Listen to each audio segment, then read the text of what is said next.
خواتین و حضرات، ہم آپ کو اس محفل قوالی میں خوش آمدید کہتے ہیں۔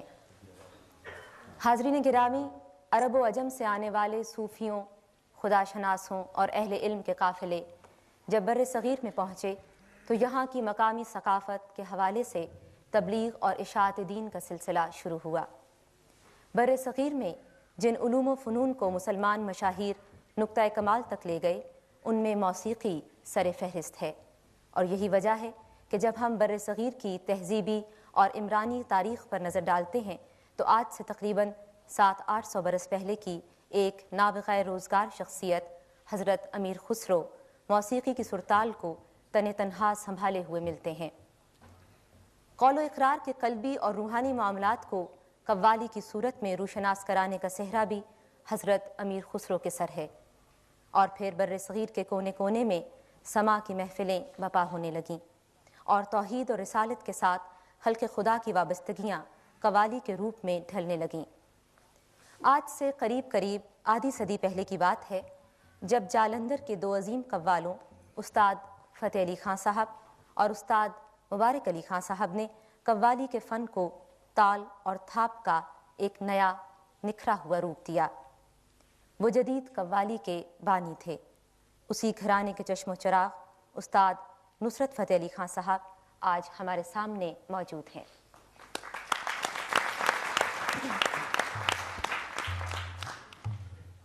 ان کے والد استاد فتح علی خان صاحب اور چچا استاد مبارک علی خان اور استاد سلامت علی خان صاحب نہ صرف قوالی بلکہ کلاسیکی موسیقی کے مایہ ناز فنکار گزرے ہیں۔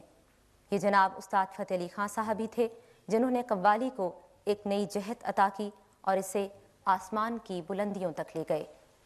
استاد فتح علی خان صاحب اور ان کے بھائی کی برسی ہر سال اپریل کے مہینے میں فیصل آباد میں منعقد ہوتی ہے، جس میں پورے ملک سے کلاسیکی موسیقی کے فنکار اکٹھے ہوتے ہیں اور 3 دن تک کلاسیکی موسیقی اور قوالی کی محفل جاری رہتی ہے۔ خراج عقیدت کی ایک ایسی ہی محفل میں جناب نصرت فتح علی خان صاحب کو استاد کا خطاب دیا گیا۔ استاد نصرت فتح علی خان صاحب 1948 میں فیصل آباد کے شہر میں پیدا ہوئے۔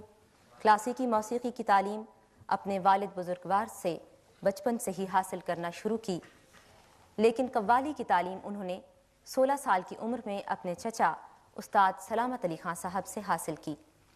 والد صاحب کی وفات کے 2 سال بعد اپنے بڑے چچا جناب استاد مبارک علی خان صاحب کے ساتھ جوڑی کی صورت میں تقریباً 6 سال تک بے شمار محفلوں میں شرکت کی اور داد حاصل کی۔ 1971 میں حضرت دادا گنج بخش کے سالانہ عرس کے موقع پر انہیں داتا دربار سے فیض حاصل ہوا، اور یوں جناب نصرت فتح علی خان صاحب ساری دنیا میں پہچانے جانے لگے۔ ہر سال بلکہ ہر جمعرات کو داتا دربار میں محفل سما کا انتظام کرتے ہیں۔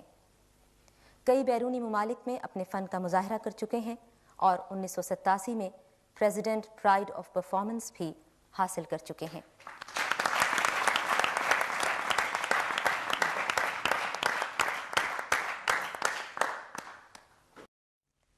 آج 26 جنوری 1989 ہے اور ہم اس وقت لوک ورثہ اسٹوڈیوز میں استاد نصرت فتح علی خان صاحب سے کچھ بات چیت کر رہے ہیں۔ خان صاحب، سب سے پہلے تو ہم آپ سے یہ پوچھیں گے کہ آپ کی پیدائش کہاں پہ ہوئی، اور اگر آپ کو سن یاد ہو تو؟ سن مجھے یاد ہے جی۔ اچھا۔ 13 اکتوبر 1948 میں لائل پور میں موجودہ فیصل آباد میں میری پیدائش ہوئی۔ اچھا، اور آپ کے کل کتنے بہن بھائی ہیں؟ میری 4 بہنیں اور ہم 2 بھائی ہیں، میرے چھوٹے فرق اور میں۔ اچھا، تو موسیقی تو خیر آپ کے گھرانے میں شروع سے رہی ہے؟ جی، ہمارا گھرانہ موسیقی کی نمائندگی کرتا چلا آ رہا ہے۔ تو آپ کے دوسرے بھائیوں نے بھی اس فن کو اپنایا؟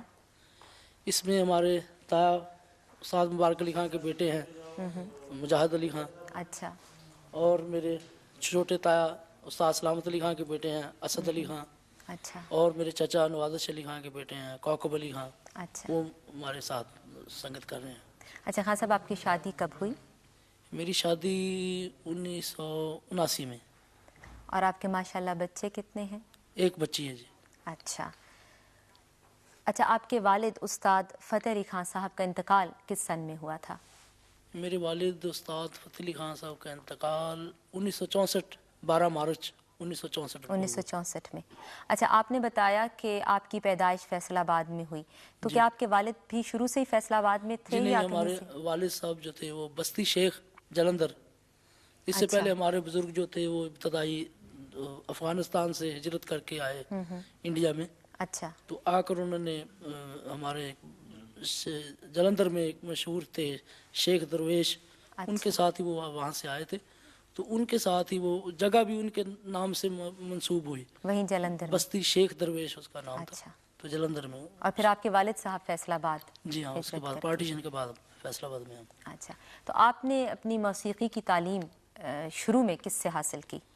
شروع میں اپنے والد استاد فتح علی خان صاحب، پہلے مجھے طبلے کی تعلیم تھی. اچھا. بچپن میں مجھے طبلے کے متعلق، لے کے متعلق تعلیم تھی. پھر اس کے بعد پھر انہوں نے بندشیں اپنے گھرانے کی جو تھی موسیقی کی انہوں نے بتائی ہمیں. اچھا. پھر ان کے انتقال کے بعد ابھی میں اس وقت سیکھ ہی رہا تھا، تو میں پڑھ بھی رہا تھا. اچھا. تو ان کے انتقال کے بعد میں نے اپنے تایا مرحوم استاد مبارک علی خان صاحب، استاد سلامت علی خان اور چچا نوازش علی خان صاحب، اچھا، ان سے میں نے تعلیم آپ نے حاصل کی. تو تقریباً کتنی دیر آپ ریاض کیا کرتے تھے؟ ریاض کا تو یہ عالم تھا کہ ہم 10 گھنٹے کم سے کم ریاض کرتے تھے. اچھا. تو ہماری ایک جگہ ایسی تھی کہ وہ اس میں وہ بیٹھ جو تھی اس میں پتہ نہیں چلتا تھا کہ کب دن چڑھ گیا کب رات ہو گئی، وہ ایسی جگہ بنی ہوئی تھی. تو بعض وقت ایسا بھی ہوتا تھا کہ صبح بیٹھے ہیں تو رات ہو گئی ہے، جب دروازہ کھل کر دیکھا تو باہر رات ہو گئی ہے. اچھا. بعض دفعہ ایسا ہوا کہ رات کو بیٹھے ہیں تو دن ہو گیا.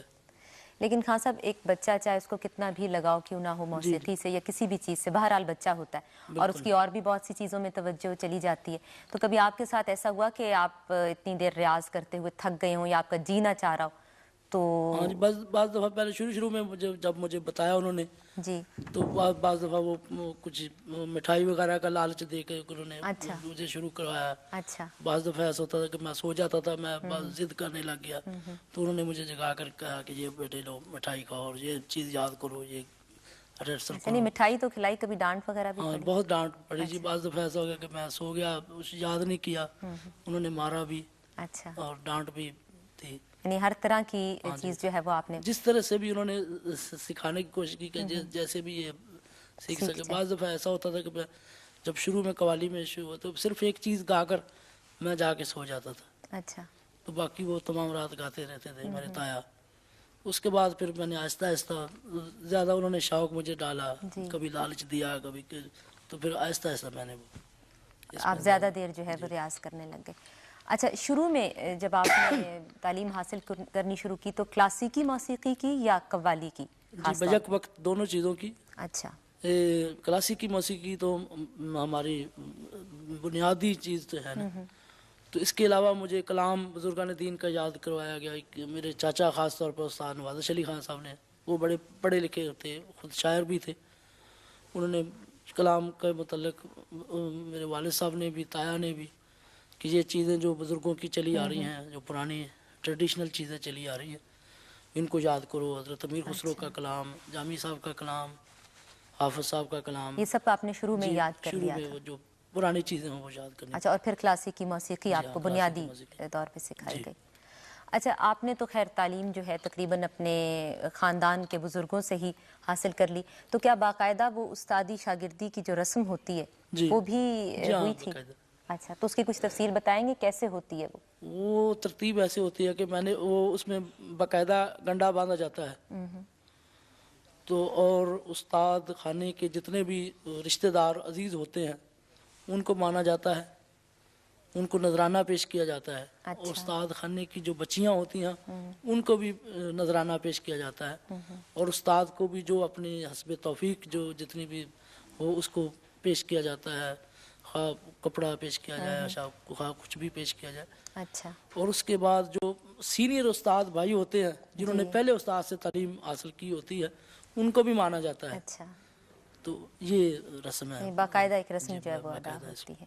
اچھا، موسیقی کی تعلیم تو آپ نے حاصل کی، اس کے علاوہ آپ مدرسے یا اسکول بھی گئے؟ جی ہاں، میں نے میٹرک کی تعلیم حاصل کی. تو میرے والد صاحب تو مجھے بہت پڑھوانا چاہتے تھے اچھا وہ کہہ رہے تھے ان کی خواہش تھی کہ میں ڈاکٹر بنوں، اچھا اس کام کو میں شوقیہ طور پر کروں. اچھا تعلیم ان کا مقصد یہ تھا کلاسیکل موسیقی کی تعلیم دینے کا کہ میں اس کو شوقیہ طور پر سیکھوں، تو وہ چاہتے تھے کہ میں ڈاکٹر بنوں. اچھا مگر ان کے انتقال کے بعد مجھے فوراً اس کام میں حصہ لینا پڑ گیا. میرے تایا نے مجھے مجبور کر کے، میری بہنیں، میری ماں والدہ نہیں چاہتی تھی کہ میں یہ کام کروں. اچھا لیکن آپ کی اپنی کیا خواہش تھی؟ آپ خود مگر مجھے تو شوق بچپن سے یہی تھا. آپ کو تھا؟ میں بعض دفعہ ایسا بھی ہوتا تھا کہ میرے والد صاحب شاگردوں کو بتا رہے ہوتے تھے کہ میں چوری دروازے سے یاد کر لیتا تھا چیزیں، بعض چیزیں ایسی. تو شوق کا تو یہ عالم تھا. تو پھر میں نے 1964 میں باقاعدہ اس فن میں باقاعدہ آپ نے 1964 میں پہلی بار کہاں گایا آپ نے پہلی بار؟ سب سے پہلے تو میں نے اپنے گھر میں تو اپنے والد صاحب کی برسی پر گایا تھا. اچھا اس کے بعد جو باقاعدہ جو میں نے حصہ لیا جی وہ 1964 میں جشن بہاراں ریڈیو پاکستان لاہور میں. اچھا اور اس میں وہ مجھے کلام بھی آج تک یاد ہے، وہ فارسی کا کلام تھا حضرت امیر خسرو کا. اس کے کچھ بول؟ من بندہ یا روئے کی دیدن نہ گزارن. اچھا آپ کی عمر اس وقت کیا تھی؟ میری عمر اس وقت تقریباً 15 سال. اچھا تو کافی کم عمر ہی تھے آپ. تو کیسا آپ کو محسوس ہوا ایک بڑی اور محفل میں مجھے گا بڑی کے؟ خوشی محسوس ہوئی کیونکہ اس میں اس وقت کے بہت بڑے گائک، اس زمانے کے استادان فن اس محفل میں حصہ لے رہے تھے. ملکہ موسیقی روشنارہ بیگم، استاد چھوٹے غلام علی خان، استاد امید علی خان صاحب، اچھا استاد سلامت علی خان صاحب، نزاکت علی خان صاحب، استاد فتح علی خان، امانت علی خان، غلام حسن شگن، استاد غلام حسن شگن، اور اس کے بعد فریدہ خانم، مہدی حسن، اس جو بڑے سینئر لوگ تھے اس پروگرام میں حصہ لیا. تو مجھے پہلی دفعہ اس پروگرام میں پرفارمنس میں نے کی. تو سب نے، کیونکہ اس وقت نیا میرے والد صاحب کا انتقال ہوا تھا، تو وہ لوگوں کو بڑے وہ دیکھتے تھے کہ یہ اب پارٹی کا جو کیا وہ معیار وہ نہیں رہا. تو جب میری پرفارمنس انہوں نے دیکھی تو میرے تایا کو انہوں نے مبارکباد دی کہ اللہ تعالیٰ اس بچے کو بہت، یہ اس میں خوبی موجود ہے، تو یہ اللہ کی مہربانی سے اس میں وہ بات نظر آ رہی ہے، یہ آگے نکلے گا. مبارکباد دی انہوں نے. اچھا آپ ویسے کون کون سی زبانوں میں کلام گا لیتے ہیں؟ ہم اردو، پنجابی، فارسی، سرائکی اور عربی، ہندی پوربی. اچھا خان صاحب اب اپنے گھرانے کے بارے میں، موسیقی کا گھرانہ جس سے آپ کا تعلق ہے اس کے بارے میں کچھ فرمائیے کہ کس گھرانے سے خاص طور پہ آپ کا تعلق ہے؟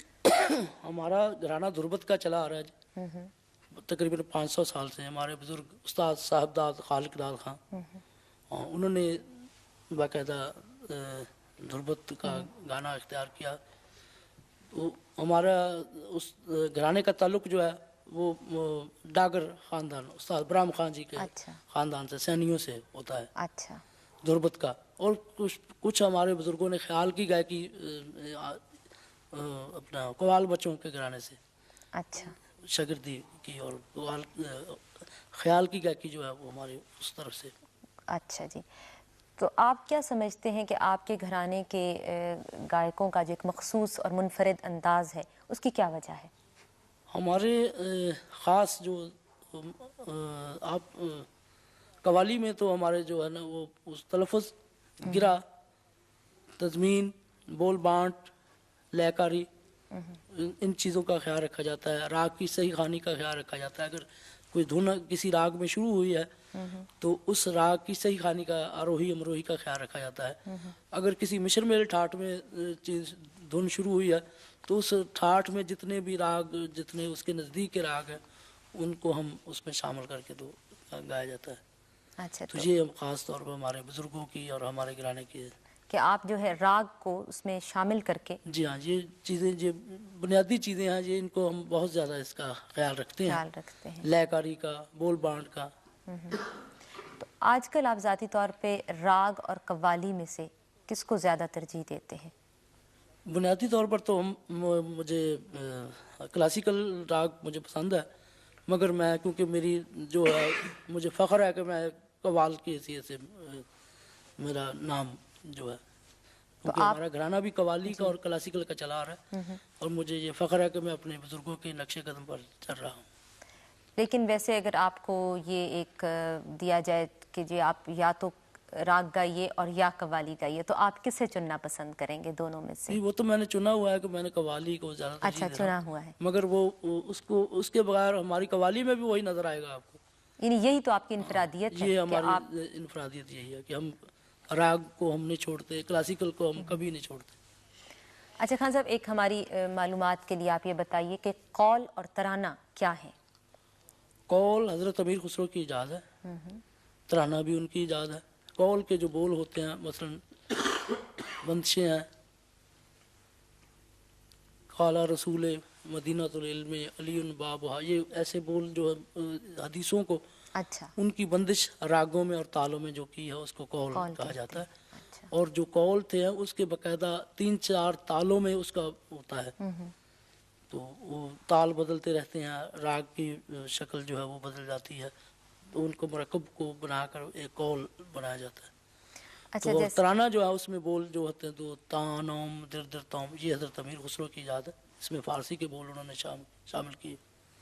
جیسے آپ نے بتایا کہ حضرت امیر خسرو کی ایجاد ہے قول اور جی ترانہ ہاں، دونوں۔ قول، کلبانہ، ترانہ، اور بھی بہت سی انہوں نے، زلف، زنجیر، جکڑ، ایسی انہوں نے چیزیں۔ تو کیا ان میں جب حضرت امیر خسرو نے ان کی ابتدا کی اس وقت سے لے کر اب تک کچھ تبدیلیاں بھی رونما ہوئی ہیں؟ کچھ تبدیلیاں ہوئی ہیں رونما، اس میں کچھ لوگوں نے بعد میں تروٹ بھی شامل کی اس میں، اچھا، اس میں طبلے کے بول بھی شامل کیے ترانے میں، اور اس کے بعد پھر ترانے کی تھوڑا سا سٹائل بدلا، کچھ شعر فارسی کے آتے رہے، کچھ تروٹ پسند کیا کچھ لوگوں نے، اور کچھ اپنے اپنے گلے کے گانے کے سٹائل سے وہ مطابق چینج ہوتا رہا۔ یعنی نئی جہتیں جو ہیں ہاں، وہ نئے اس میں راستے کچھ نہ کچھ نکالے گئے۔ اچھا، ہم نے اردو میں، پنجابی اور فارسی میں تو قوالی سنی، لیکن اس کے علاوہ اور بھی کچھ زبانیں ہوں گی جن میں قوالی جی، گائی قوالی جاتی عربی ہے؟ میں بھی گائی جاتی ہے، اچھا، قوالی ہندی پوربی میں بھی گائی جاتی ہے، تو سرائکی میں بھی گائی جاتی ہے۔ اچھا، تو ان زبانوں کے فرق کی وجہ سے کیا قوالی کے انداز میں بھی کوئی فرق پیدا جی ہاں، ہوتا اس میں انداز فرق ہوتا ہے۔ مثلاً یہ حضرت امیر خسرو کی یہ وہ چیز ہے، میں تو پیا سے نینا لگا ہی رہے، میں چھاپ تلک منہ سے چینی رہے، اس کا انداز ٹھمری انداز کا یہ گانا ہوتا ہے، پورب بنگ، اس میں گائکی کا انداز بھی وہی ہوگا، اچھا، وہ بولوں کے لحاظ سے ان کی مناسبت کے ساتھ وہ گائکی کا انداز بھی بدل جائے گا۔ بدلتا ہے ہاں انداز؟ جی، اس میں ہم تانے نہیں کہہ سکتے، اس میں ہم ایسے وہ کچھ نہیں کہہ سکتے اچھا، جی، اس کو مخصوص اسی انداز میں گانا پڑے گا۔ اچھا، اچھا، آپ کے ساتھ بہت سے ساتھی بھی ہیں، تو جی ہاں، یہ جہاں ان کا دل چاہتا ہے بیٹھ جاتے ہیں یا کوئی جگہ مخصوص نہیں، ہے ان ہم کے نے ان لیے؟ کو باقاعدہ اچھا، ریہرسل کے دوران اور ان کو بتایا ہوا کہ آپ نے یہاں بولنا ہے، اچھا، اور جب میں کبھی ایسی کوئی بول بانٹ یا گرا کے شعر کہہ گیا ہوں تو پھر آواز لگاتے ہیں، پھر دوسرا شعر کہوں تو پھر کوئی اور آواز لگاتا ہے۔ کچھ نام بھی تو ہوتے ہیں جو بڑا قوال ہوتا ہے، کچھ اصطلاحیں بھی تو ہوتی ہیں آپ کی، جو تالی بجانے والے ہوتے ہیں۔ جی ہاں، یہ ہمارے ساتھ کورس میں تالی بجانے والے بھی ہوتے ہیں۔ آپ کچھ تعارف اگر ان کا کروا یہ دیں تو؟ میرے بھائی ہیں، جی، فاروق فتح علی خان، اچھا، اور یہ میرے تایازاد بھائی ہیں، مجاہد مبارک علی، اچھا، وہ میرے شاگرد ہیں، رحمت علی، اچھا، اور وہ ہیں ہمارے والد صاحب کے ماننے والے ہیں، استاد اپنا مبارک علی۔ اچھا، تو یہ ہے میرے تایازاد بھائی اچھا، اسد علی، اور یہ ہے میرا شاگرد الیاس، یہ ہے خالد، وہ نفیس، اچھا، وہ بابر علی، وہ ہیں کوکب علی میرے چچا زاد بھائی، اور یہ ہیں میرے طبلہ نواز جو کافی دیر سے ہمارے ساتھ، یہ استاد اللہ رکھا خان کے شاگرد ہیں، اور بڑی دیر سے ہمارے ساتھ یہ سنگت کر رہے ہیں، اچھا، دلدار حسین۔ اچھا، اچھا خان صاحب، آپ کو جو منفرد مقام حاصل ہے بر صغیر میں قوالی گانے میں، اس کی کوئی خاص وجہ آپ سمجھتے ہیں؟ میرے خیال میں تو یہی وجہ ہے کہ ہمارا سٹائل جو ہے دوسروں سے الگ اسی وجہ سے ہے کہ ہم کلاسیکی موسیقی کو زیادہ ترجیح دیتے ہیں، اور ہماری بنیادی جو ہے اس کو ہم جو اس میں ہونا چاہیے قوالی میں، تضمین، بول بانٹ، لے کاری، ان سب چیزوں کو، تکرار، تو اس کا ہم خیال رکھتے ہیں، تو اسی وجہ سے ہماری یہ آپ کو مقبولیت ہے۔ مخصوص مقام حاصل ہے۔ جی اچھا، آپ نے تو جوڑی کی صورت میں بھی گایا ہے؟ ہم جوڑی کی صورت میں کلاسیکل گایا جاتا ہے. کلاسیکل، ہم جی. میں اور فرق علی اچھا میرے بھائی، ہم برسی پر ہمارے ہر سال برسی منائی جاتی ہے. اچھا استاد فتح علی خان مبارک علی خان کی ہم جب سے منائی جاتی ہے اس میں حصہ لیتے ہیں ہم. اچھا یہ دونوں بھائی کلاسیکل. اس کے علاوہ ہم فرانس میں گئے ہیں. ہمیں اسی سال میں، پچھلے سال میں ایک طائفہ گیا ہوا تھا یہاں سے، اچھا جس میں اور بھی قوال تھے اور آرٹسٹ تھے. غلام علی صاحب تھے اور دوسرے بٹانے خان تھے، غلام فرید صابری تھے. اور ہم کو یہاں سے کلاسیکل کے لیے بلایا گیا. اچھا اچھا تو ہم نے وہاں پرفارمنس کی، اور بلکہ اتنی مقبول ہماری پرفارمنس ہوئی کہ صبح 5 بجے ہمارا وقت تھا. اچھا تو سبھی لوگ گا چکے تھے. تو ہم نے تھوڑا سا، ہم نے کہا مختصر گائیں گے ہم. تو 15 منٹ کی ہم نے پرفارمنس پیش کی، مگر وہ ان کو اتنی اچھی لگی کہ انہوں نے ہمیں 3 دفعہ بلا کر سنا. اچھا. ویسے آپ نے کچھ استادوں کے ساتھ بھی تو جوڑی کی صورت میں گایا ہے؟ استادوں کے ساتھ صرف اپنے استاد مبارک علی خان کے اچھا، ساتھ. ان کے ساتھ گایا. ویسے کیا اچھا لگتا ہے آپ کو، اکیلے گانا اچھا لگتا ہے یا جوڑی کی صورت میں؟ نہیں، جوڑی کی صورت میں تو اچھا لگتا ہے گانا، مگر وہ کیونکہ میری پہچان جو ہے قوال کی حیثیت سے ہے، تو میں قوالی اس آپ لیے. اس پہچان کو قائم رکھنا جی. چاہتے ہیں. اچھا، آپ یہ جو گانے کے لیے کلام پسند کرتے ہیں تو آپ کے کچھ مخصوص پسندیدہ شعراء بھی ہوں گے؟ جی ہاں، پسندیدہ شعراء میں پرانے جو قدیم شعراء ہیں جی. ان میں مولانا جامی رحمۃ اللہ علیہ، حضرت امیر خسرو، حافظ شیرازی، شیخ سعدی رحمۃ اللہ علیہ. اور اردو میں پرانے مرزا غالب، استاد داغ دہلوی، اچھا، استاد قمر جلالوی، علامہ اقبال. یعنی بہت سے شعراء جو ہیں وہ تو آپ کو. اور اس کے علاوہ ہمارے پنجابی میں حضرت باب اللہ شاہ، حضرت میاں محمد بخش، خواجہ غلام فرید. اور اس کے علاوہ ہمارے پنجابی کے جو موجودہ شعراء ہیں ان میں سائم چشتی، حافظ محمد حسین، بری نظامی، اچھا. رفیق پاشا. یہ آج کل کے عام شاعر جو ہاں صاحب، گاتے ہیں. آپ کے پیر و مرشد کون ہیں؟ ہمارے پیر و مرشد جناب جن سے ہمارا روحانی تعلق ہے وہ حضرت خواجہ محمد دیوان چشتی صابری. ان سے ہمارا روحانی تعلق ہے. ہمارے خاندان کے اکثر لوگ، ہمارے بزرگ بھی ان کے بیعت تھے، ہم بھی سب، اچھا. ہمارا خاندان. یہ ہندوستان میں ایک جگہ ہے ہوشیارپور میں، یہ دسوا کے قریب، اچھا. تھلا شریف اس کو کہتے ہیں. تو وہاں ان کا مزار بھی ہے. تو ان کے سلسلے میں ہمارا جو ہے روحانی بیعت جو ہے وہ ان سے ہے. اچھا، بہت سے صوفی شعراء کے مزاروں پر منعقد ہوتی ہیں قوالی کی محفلیں، تو آپ کن کن مزاروں پر گئے ہیں اور کہاں کہاں آپ نے یہ محفلیں منعقد کی ہیں؟ محفلیں میں تو ہماری بہت ہوئی ہیں. ہندوستان میں ہمارا اتفاق ہوا ہے حضرت خواجہ معین الدین چشتی کے دربار پر جانے کا. وہ بھی، اس میں بھی تھوڑا سا میں ایک واقعہ اس میں جی سناتا ہوں ضرور. آپ کو. ایک مجھے، جب میں گا نہیں رہا تھا تو مجھے ایک خواب آیا تھا اچھا. جس میں میں نے ایک مزار کی زیارت کی خواب میں. تو جس مزار کا میں نے نقشہ بتایا وہ میں نے تایا جان کو بتایا. انہوں نے کہا یہ تو اجمیر شریف کا نقشہ ہے. اچھا.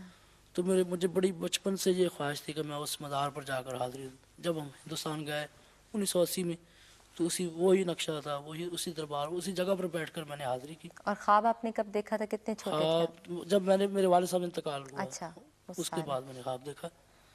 تو وہاں حاضری کی جو جگہ میں نے خواب کے دوران دیکھی تھی. اچھا. اور اس کے بعد خواجہ نظام الدین اولیاء بھی حاضری دی. اور پاکستان میں ہمارا افتتاح کی محفل ہم سے ہوتی ہے حضرت دادا گنج بخش کے مزار پر.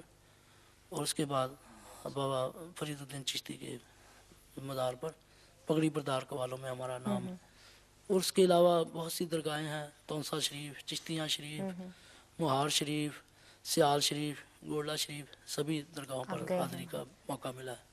ایک روایت یہ بھی ہے جی کہ قوالی کے دوران کچھ ایسا تاثر قائم ہوتا ہے کہ وجدانی کیفیت طاری ہو جاتی ہے، گانے والے پر بھی اور سننے والوں پر بھی. بالکل. آپ کے ساتھ کبھی یہ واقعہ؟ ہاں جی، کہ اکثر بعض دفعہ ایسا بھی ہوتا ہے کہ مجھے تو میں اپنے جب بعض وقت ایسی کیفیت ہوتی ہے کہ ہم اپنے فن میں ڈوبے ہوئے ہوتے ہیں، اندر سے جو بات نکلتی ہے، وہ جو علامہ اقبال کا شعر ہے، دل سے جو بات نکلتی ہے اثر رکھتی ہے، جو جب ہم اپنے فن میں ڈوب کر کوئی چیز پیش کرتے ہیں تو اس کا سامعین پر اثر ہوتا ہے۔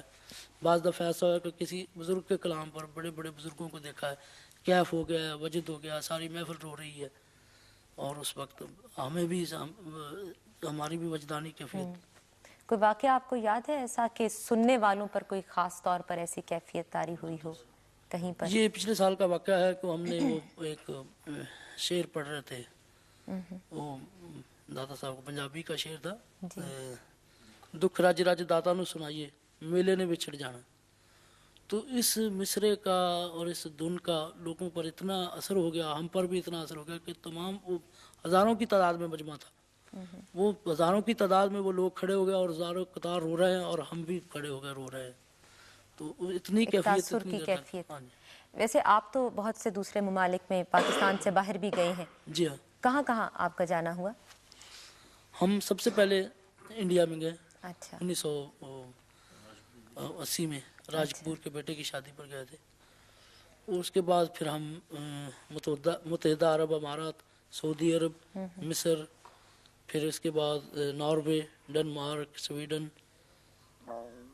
انگلینڈ، ہالینڈ، بیلجیم، فرانس اور کینیڈا۔ یعنی یورپ کے اور اس طرف کے ممالک، تقریباً بہت سے ممالک میں آپ گئے۔ تو وہاں پہ کیا لوگ جو ہیں اس فن کو سمجھ لیتے ہیں، تاثر ان پر بھی قائم ہوتا ہے ویسے ہی جیسے یہاں پہ ہوتا ہے؟ بہت اثر ہوتا ہے جی ان کا، بلکہ ہم تو حیران رہ گئے کہ یہ لوگ اتنے شوق سے، ہم جاپان میں بھی ہم گئے ہیں تو اتنا لوگوں نے اتنے شوق سے اور ذوق سے سنا کہ ہم حیران رہ گئے کہ یہ ہماری زبان کو بھی نہیں سمجھ رہے اور مگر سن رہے ہیں اتنے شوق سے۔ بلکہ جاپان میں تو ایسا ہو گیا کہ ہم نے ان کو بتانے کی کوشش کی کہ ہم یہ کلام پیش کر رہے ہیں فرانس میں اور جاپان میں، مگر انہوں نے کہا کہ آپ ہمیں بتانے کی کوشش نہ کریں، اپنی پرفارمنس جاری رکھیں، ہم بعد میں اس کا ترجمہ کر لیں گے۔ جاپان والوں نے تو ایسا کیا کہ وہ کمپیوٹر کے ذریعے ایک طرف سے انہوں نے آلے لگائے ہوئے تھے، ایک طرف سے ترجمہ ہو رہا ہے تو ایک طرف سے آواز آ رہی موسیقی، تو ہم بڑے حیران رہ گئے اور انہوں نے اتنے سکون سے سنا ہے، بلکہ انہوں نے ہمیں سوال کیے، سب سے زیادہ انہوں نے ہمارے فن کو پسند کیا گیا۔ اس میں دوسرے ملکوں میں گئے ہوئے تھے، ترکی کا، جاپان کا۔ آپ ایک وہ کوئی فرانس کا واقعہ بھی سنا رہے تھے؟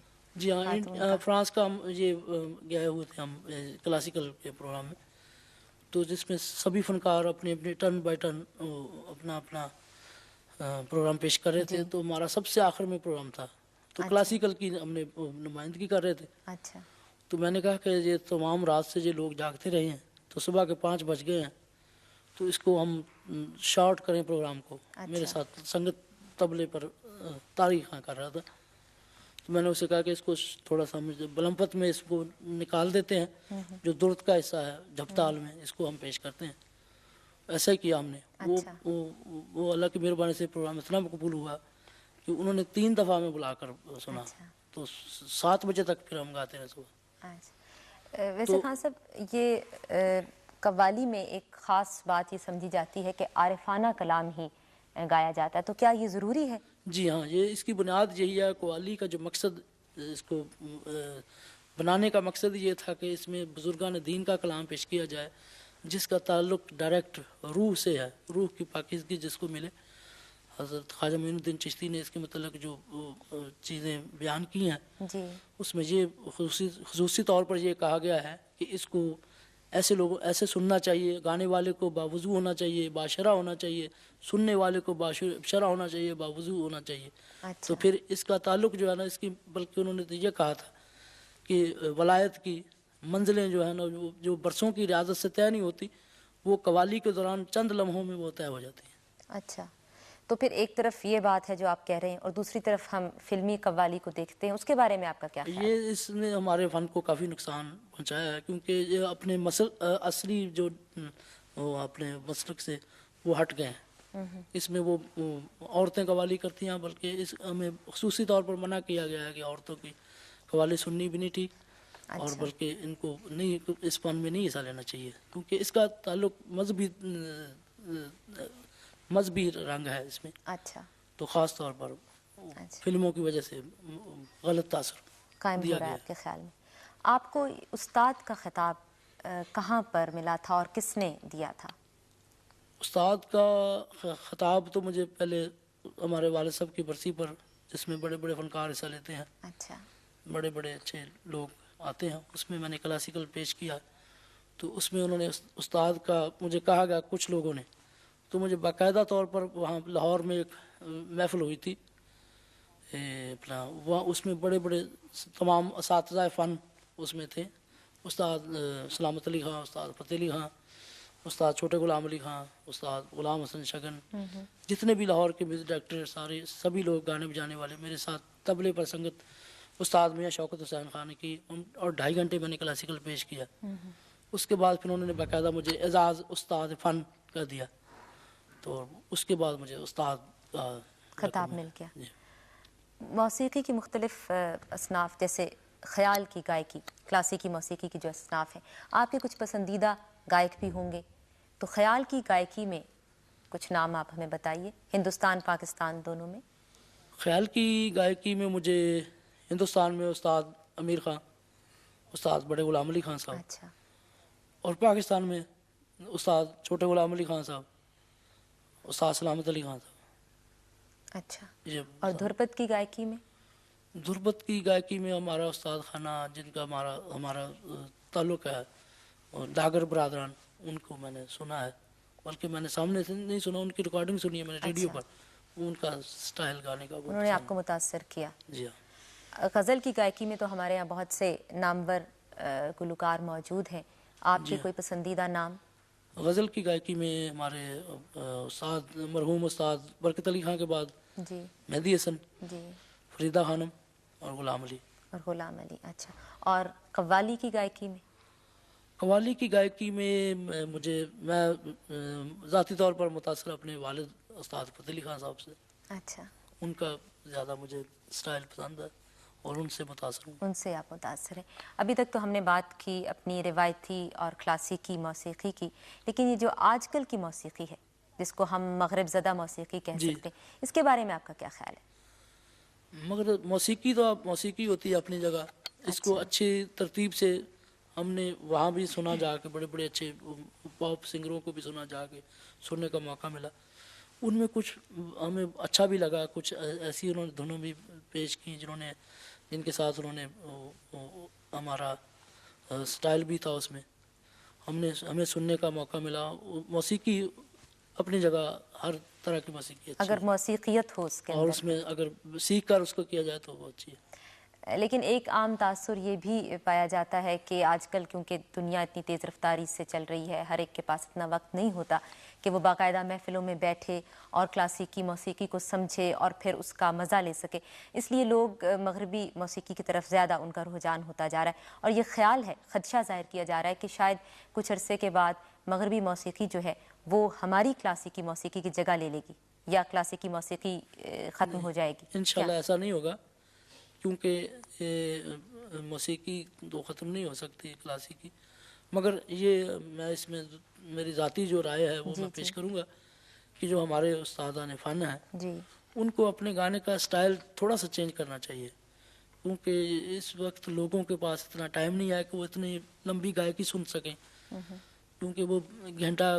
2 گھنٹے بلمپت ہو جاتی ہے، اس میں پھر وہ لوگوں کو نہیں پتہ چلتا. اس کو گانا سنانے کا ایک مخصوص سٹائل ہونا چاہیے جس سے لوگوں کو وہ زیادہ توجہ قائم ہو. تو کم کریں اس کو اور گانے اس طریقے سے پیش کریں کہ لوگوں کو سننے کے ساتھ اس میں دلچسپی پیدا ہو. اس لیے آپ سمجھتے ہیں کہ موسیقی کے مستقبل کو پاکستان میں بہتر بنایا جا سکتا ہے. آپ اس سلسلے میں ذاتی طور پر کچھ کوشش کر رہے ہیں، آپ کے شاگرد ہوں گے، کچھ سکھاتے ہیں آپ؟ جی ہاں، ہمارے اس شاگردوں میں بڑے بڑے قوال حضرات بھی ہیں اور بڑے بڑے گائک بھی ہیں. ہمارے والد صاحب کے شاگردوں میں قوالی کے شاگرد بخشی سلامت بڑی مشہور پارٹی تھی، رشید فریدی، آغا بشیر، اچھا جی اس کے علاوہ اور بھی بڑے بڑے قوال ہمارے شاگردوں میں. کوئی ایسا نیا گلوکار جس کا آپ نام لینا پسند کریں گے جو آپ سمجھتے ہیں کہ کلاسیکی موسیقی کو یا قوالی کے فن میں نام پیدا کرے گا؟ میں آپ کو بتا رہا ہوں کہ ہمارے بزرگوں نے کئی ایسے لوگوں کو بتایا جو بڑے بڑے آگے نکلے ہیں. اچھا بلکہ بڑے اس میرے بزرگوں سے فن کا استفادہ استاد سلامت علی خان نے بھی حاصل کیا، اور ہمارے گھرانے نے بہت سے کلاسیکل کے نمائندے دیے ہیں۔ استاد صادق علی خان مانڈو، موسیقی تو ختم نہیں ہو سکتی کلاسیکی، مگر یہ میں اس میں میری ذاتی جو رائے ہے وہ جی میں جی پیش کروں گا کہ جو ہمارے استادان فن ہیں جی ان کو اپنے گانے کا سٹائل تھوڑا سا چینج کرنا چاہیے، کیونکہ اس وقت لوگوں کے پاس اتنا ٹائم نہیں ہے کہ وہ اتنی لمبی گائکی سن سکیں، کیونکہ وہ گھنٹہ 2 گھنٹے بلمپت ہو جاتی ہے اس میں، جی پھر جی وہ لوگوں کو نہیں پتہ چلتا۔ اس کو گانا سنانے کا ایک مخصوص سٹائل ہونا چاہیے جس سے لوگوں کو وہ زیادہ توجہ قائم رہ توجہ سکے ان کی۔ قائم ہو، تو کم کریں اس کو اور گانے کے اس طریقے سے پیش کریں کہ لوگوں کو سننے کے ساتھ اس میں دلچسپی پیدا ہو۔ دلچسپی ہو، اس لیے آپ سمجھتے ہیں کہ موسیقی کے مستقبل کو پاکستان میں بہتر بنایا جا جی سکتا ہے۔ بالکل۔ آپ اس سلسلے میں ذاتی طور پر کچھ کوشش کر رہے ہیں، آپ کے شاگرد ہوں گے، کچھ سکھاتے ہیں آپ؟ جی ہاں، ہمارے اس شاگردوں میں بڑے بڑے قوال حضرات بھی ہیں اور بڑے بڑے گائک بھی ہیں۔ ہمارے والد صاحب کے شاگردوں میں قوالی کے شاگرد بخشی سلامت بڑی مشہور پارٹی جی تھی، جی رشید فریدی، آغا بشیر، اچھا، جی اس کے علاوہ اور بھی بڑے بڑے قوال ہمارے شاگردوں میں۔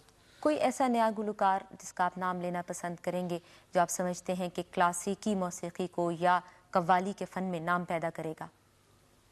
میں آپ کو بتا رہا ہوں کہ ہمارے بزرگوں نے کئی ایسے لوگوں کو بتایا ہے جو بڑے بڑے آگے نکلے ہیں، اچھا بلکہ بڑے اس میرے بزرگوں سے فن کا استفادہ استاد سلامت علی خان نے بھی حاصل کیا، اور ہمارے گھرانے نے بہت سے کلاسیکل کے نمائندے دیے ہیں، استاد صادق علی خان مانڈو، استاد اچھا، غلام حیدر، اور بھی بہت سے لوگ۔ تو آپ کا خیال ہے کہ یہ فن چل رہا اس ہے؟ کو فن کو چلنا چاہیے، اور یہ انشاءاللہ ہماری بھی کوشش یہی ہے، اور بلکہ اس میں تھوڑا سا ہماری حکومت کو بھی تعاون کرنا چاہیے جی تاکہ جی بالکل، اکیڈمیاں بنیں، لوگوں کو سیکھنے کا موقع ملے، زیادہ سے زیادہ اس کو فن کو فروغ دیا جائے۔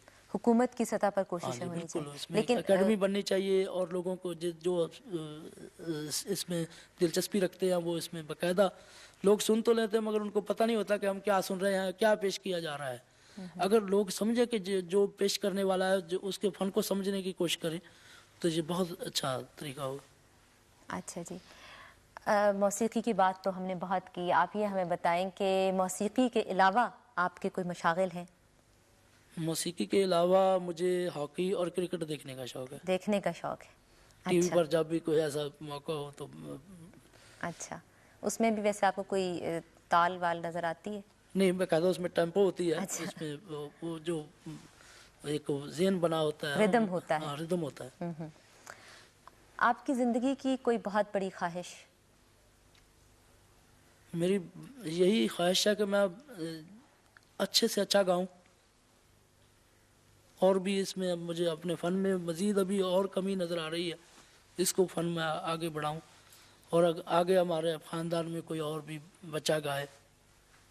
آپ کی یہ خواہش یہ ہے؟ ہماری خواہش۔ خان صاحب، آپ کا یہ جو انٹرویو ہم نے ابھی کیا ہے یہ ہمارے پاس محفوظ رہے گا، اور آئندہ آنے والے لوگ بھی آپ کی ذات کے بارے میں، آپ کے فن کے بارے میں اسی انٹرویو کے حوالے سے بہت کچھ جان سکیں گے۔ تو آپ کوئی پیغام دینا چاہیں گے آنے والے وقت کے لوگوں کے لیے؟ آنے والے لوگوں کے لیے یہی میرا پیغام ہے کہ اس کو اچھا گانا سنیں، اس کو صحیح طریقے سے صحیح خوانی پر جو ہے وہ سننے کی کوشش کریں، یہی میرا پیغام ہے۔ اس کو موسیقی کو سمجھنے کی کوشش کریں، سننے کی کوشش کریں۔ ہاں صاحب، یہ جو آپ کے ساتھی بیٹھے ہیں ان کی یہ مخصوص کچھ جگہیں ہیں، تو آپ ان کے بارے میں ہمیں بتائیں گے کہ یہ کہاں اور کیوں بیٹھے ہیں ان جی، پوزیشنز یہ میں؟ میرے ساتھ میرے چھوٹے بھائی اچھا فرق فتح علی خان، جی، یہ ہارمونیم پر سنگت کرتے ہیں، اچھا اس کے علاوہ دھنیں کمپوز کرنے میں بھی میری مدد کرتے ہیں، اور اکثر ہماری قوالی کی جو دھنیں ہیں جو یہی کمپوز کرتے ہیں۔ اور اس کے بعد مجاہد مبارک علی خان، یہ الاپ کرتے ہیں، الاپ کرتے ہیں۔ قوالی کے دوران جو ہم راگ میں اس میں الاپ کرتے ہیں۔ وہ رحمت علی ہیں، اچھا وہ بھی جب میں وہ گرا کے شعر کہہ کے ہٹتا ہوں اس میں تھوڑا سا اس کو دہراتے ہیں، اچھا یا اس میں وہ آواز لگاتے ہیں، آواز کے ذریعے مجھے تھوڑا سا آمد سوچنے کا موقع ملتا ہے۔ اور مبارک علی خان، ان کا بھی یہی کام ہے۔ اچھا تو اس کے بعد میرے پیچھے ہیں اسد علی خان، جی یہ میرے تایا زاد بھائی بھی ہیں، جی جی اور یہ کورس سنگروں میں ہمارے نمایاں حیثیت رکھتے ہیں. اور اس کے ساتھ الیاس حسین ہے, یہ پروموٹ کرتے ہیں, کوئی شعر کوئی ذہن میں نہ ہو تو اس کو وہ دہراتے ہیں تاکہ. اچھا, پرومپٹر ہے. جی, وہ خالد ہیں, یہ کورس سنگر ہیں. وہ نفیس احمد ہیں, وہ بھی کورس سنگر ہیں. وہ بابر علی ہیں, کورس سنگر ہیں. اور وہ ہمارے چچا زاد بھائی ہیں کوکب علی, وہ بھی کورس سنگر ہیں. اور یہ ہمارے ملک کے مشہور طبلہ نواز ہیں دلدار حسین. اچھا, تو یہ ہمارے ساتھ بچپن سے سنگت کر رہے ہیں اور بہت بڑے استاد اللہ رکھا خان کے شاگرد ہیں. اچھا, یہ بھی بتائیں ہمیں آپ یہ ہمارے محفل میں بیٹھے ہیں. جی جی, مینیجر صاحب ہیں محمد اقبال صاحب. اچھا, اب ہمیں یہ بھی بتائیے جی کہ آپ کے جو کچھ بڑے مشہور آئٹمز ہیں جن کی وجہ سے لوگوں نے آپ کو بہت زیادہ پسند کیا. کچھ آئٹم ہمارے جو ہیں وہ ای ایم آئی میں ریکارڈنگ ہم نے کی. اچھا, سب سے پہلے وہ ہمارا چھوٹا سا وہ ای پی جس کو کہتے ہیں, اس میں ہم نے وہ ریکارڈ کیا تھا نی میں جانا جوگی دا نال بلے شاہ کی کافی. اچھا, اور دوسری تھی تیرے بچوں رب دسدا, یہ مقبول آئٹم ہوئے. اس کے بعد پھر ہم نے حق علی علی, اچھا, یہ اور میرا یہ چرخان و لکھا کھڑے, یہ ای ایم آئی میں ریکارڈنگ. اس کے بعد پھر ہماری اکثر قوالیاں رحمت گراموفون میں ہوئی ہیں اور اس میں بہت ہی مقبول ہوئی ہیں. وہ یاداں بچھڑے سجن دیاں آئی ہیں. اچھا, جی, علی دم دم, میں کھیڑیاں دے نہیں وسنا. جی, ایسے پنجابی کے میاں محمد بخش کا کلام, سلطان العارفین حضرت باہو رحمۃ اللہ کا کلام. اچھا, یہ سب ریکارڈنگ ہم نے رحمت گراموفون کرائی تو بہت مقبول ہوئے. آپ نے بتایا کہ کرکٹ اور ہاکی آپ کے موسیقی کے علاوہ جو مشاغل ہیں. جی, اس کے علاوہ بھی تو کچھ شوق ہاں جی, مجھے انگریزی فلمیں دیکھنے کا شوق ہے. اچھا, انگریزی فلمیں دیکھنے کا بھی شوق ہے. اچھا جی, اچھا, انگریزی فلمیں کون کون سی, کس قسم کی انگریزی فلمیں پسند ہیں؟ انگریزی فلمیں مجھے ایڈونچر فلمیں زیادہ پسند ہیں. اچھا, ایڈونچر. اور بلکہ ہم نے ایک فلم میں ہالی ووڈ کی فلم میں وہ اس میں گایا بھی ہم نے انگریزی میں. جی ہاں. اچھا, وہ اس میں ایک فلم بن رہی تھی ان کی مذہبی فلم ہالی اچھا ووڈ سے, اچھا, the last temptation of Christ. اچھا اچھا, اس میں میں نے باقاعدہ اس میں بیک گراؤنڈ پر آوازیں لگائی ہوئی ہیں. 3 فنکار ہیں, وہ ایک پیٹر جان انگلینڈ کے بڑے مشہور فنکار ہیں, ایک یوسف ہیں وہ ایسٹ افریقہ کے ہیں. انہوں نے اور میں نے تینوں نے مل کر وہ گایا ہوا. جب حضرت عیسیٰ کو سولی پر لٹکایا جاتا ہے تو بیک میں جو آواز ہے وہ میری ہے. اچھا اچھا اچھا, یہ تو پھر بڑا دلچسپ تجربہ ہوگا آپ کے لیے. اچھا, مجھے ابھی تھوڑی دیر پہلے پتہ چلا ہے کہ آپ کی کوئی غزلوں کی کیسٹ بھی. جی ہاں, غزلوں کی ہماری 2 کیسٹ میں نے سولو گایا. جب ہم باہر گئے ہیں انگلینڈ میں, کچھ لوگوں نے کہا کہ یہاں آرٹسٹ انڈیا سے آتے ہیں وہ بھی سولو گاتے ہیں, آپ سولو گا سکتے ہیں. میں نے کہا ہاں گا سکتے ہیں, ایسے کوئی ایسا مسئلہ نہیں ہے. تو میں نے وہ گائے وہاں غزلیں, تو بہت مقبول ہوئی. اس کے بعد میں نے باقاعدہ رحمت گراموفون سے ریکارڈنگ کی غزلوں کی. 2 کیسٹیں تو ہماری مارکیٹ میں آئی ہیں, وہ اس میں بہت مشہور آئٹم ہوئے ہیں. اچھا, سن چرخے دی مٹھی مٹھی کوک, اور ہو جاوے جے پیار تو سونا بھول جاندہ. اچھا جی, اس کے بعد پھر وہ دوسری ساغر صدیقی کی میں تلخی حجاز سے گھبرا کے پی گیا. پھر دوسری ایک اور کیسٹ آئی, اس میں وہ ہوتا میں خیال ہوں کسی اور کا مجھے سوچتا کوئی اور ہے. تو اس میں پنجابی کی دھن تھی ڈھول مائیا وہ بڑے مقبول ہوئے. اس کا مطلب ہے کہ اب ایک اور آ رہی ہے تیسری کیسٹ بھی مارکیٹ میں قریب. اچھا, تو کوئی موسیقی کا کوئی میڈیم کوئی صنف رہ نہیں گئی ہے شاید آپ نے جو, تب انگریزی بھی آپ نے گا لیا. ہاں جی, انگریزی وہ ایک نئی ایک کیسٹ بن رہی ہے جس میں پوری ورلڈ کو وہ تقسیم کریں گے کیسٹ. اس میں انہوں نے باقاعدہ ایک سوال کیا تھا کہ کیا آپ ہماری مغربی اپنا مغربی سازوں کے ساتھ گا سکتے ہیں. اچھا, میں نے کہا کیوں نہیں گا, میری ایک لیٹسٹ وہ کیسٹ ریلیز ہونے والی ہے وہ لانگ پلے. اچھا, تو باقاعدہ وہ برمنگھم میں ریکارڈنگ ہوئی اس کی, جس میں وہ اللہ جوگی نال جانا, علی علی, یہ مشہور آئٹم جو تھے, لال میری پت رکھی ہو بلا, یہ ان کے آرکیسٹرا پہ. جی, ان کے آرکیسٹرے پہ سبھی ریکارڈنگ کی ہم نے, اور ابھی ریلیز ہونے والی ہے, اپریل میں ریلیز ہوگی. اچھا, بہت شکریہ جی. شکریہ.